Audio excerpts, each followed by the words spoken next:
the lineage from General Douglas MacArthur all the way to Eric Mangini. It's amazing. Please talk more about that. I have a chapter in the book called How Football Explains West Point.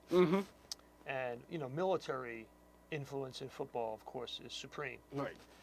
Because of field position, the concept of capturing territory and field position.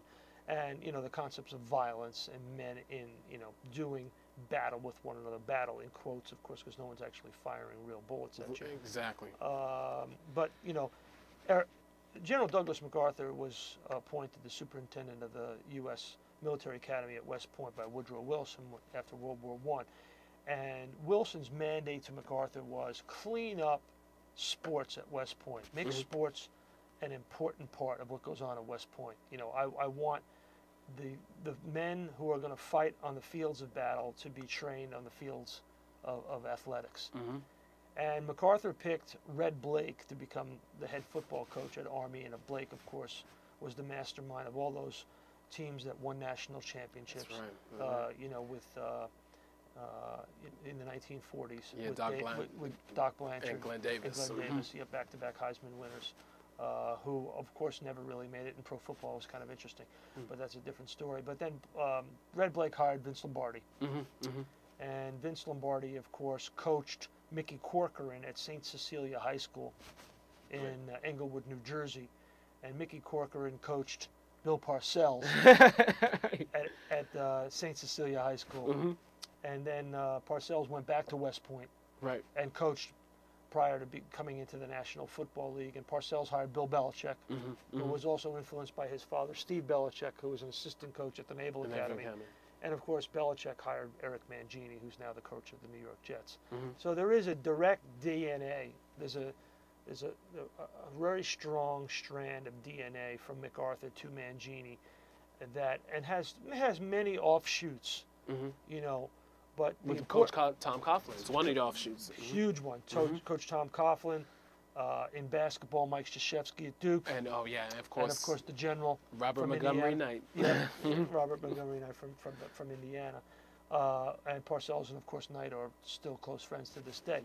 But you know, that idea that a football team is in essence a civilian-run military organization that has its own jargon, that creates its own strategy and tries to execute it on a weekly basis, that you have faith and trust in one another, the guy side by side with you on the line of scrimmage to do his job because your job's dependent on him doing his job, just like in a military organization. And you have a certain, you know, bivouac camaraderie to it that happens in a huddle the same way it would happen in a foxhole on a real battlefield. So, you know, How Football Explains West Point is really all about that specific chapter. And with you serving in the Navy for 4 years, you served in the Navy. So I can tell the passion in that chapter, especially. You know, I'm a former military officer, and you know, I've always been interested in how military culture influences sports, but specifically football has had a great impact. Cleveland Browns. No one talks about that dynasty. The AAFC, they won 4 straight titles in all 4 years of the AAFC from 46 through 49. And then they came in and won the NFL championship immediately in 1950. No one talks about the Browns. Everyone talks about Packers and then the 70s Steelers. I think the Browns are as good a dynasty as the Yankees. Absolutely. The Celtics. Because they won 5 straight titles. Montreal Canadiens. I think the Browns are left out of the conversation because the NFL doesn't recognize the old AAFC records, and that's a shame, because Paul Brown was a great innovator. He really was a terrific leader of men, and you know, he saw the importance of bringing African American athletes to pro football. Yes, it was the United Nations of people from so many different backgrounds. His team. I mean, this team had Eastern Europeans, Southern Americans, Italian Americans from the inner city, from Pittsburgh, from Newark, from New York, Cleveland, and then of course, you know, he had Marion Motley and he had Willis, and then of course he drafted Jim Brown, and the reason why he drafted Jim Brown was because he got beat in the '56 championship by the 4-3 defense by Sam Huff here in New York. You know, Huff was the creation of Tom Landry. Right. And the fedora. Yep, Paul Brown's fedora and Tom Landry. Right. So Landry beat Brown at his own game with the 4-3 defense. And then the following season, Paul Brown, of course, drafts Jim Brown out of Syracuse. And if you go back and look, Nabaté, one-on-one, head-to-head,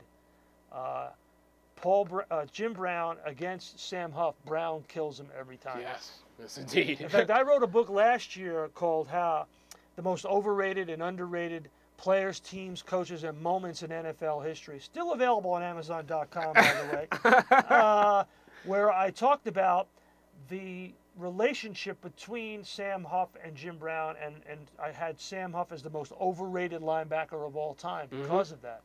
Could never stop Jim Brown. Right. And eventually got railroaded out of New York because of it. That's true. That's true. Went to Washington, and he still is aggravated that Wellington Mara traded him. And, you know, as Mara tells it, hey, he couldn't tackle Jim Brown. Right. Got steamrolled by Jim Brown Sunday after Sunday. And no one talks about Jim Brown was the greatest lacrosse player to ever live. He was. I mean, I came from a lacrosse high school out on Long Island, Sewanaka. Okay. Yeah. Yeah. And you know, great lacrosse players came out of my school, and I can remember them talking about Jim Brown. Yeah, he was that special of an athlete, definitely. And his life is intriguing, of course.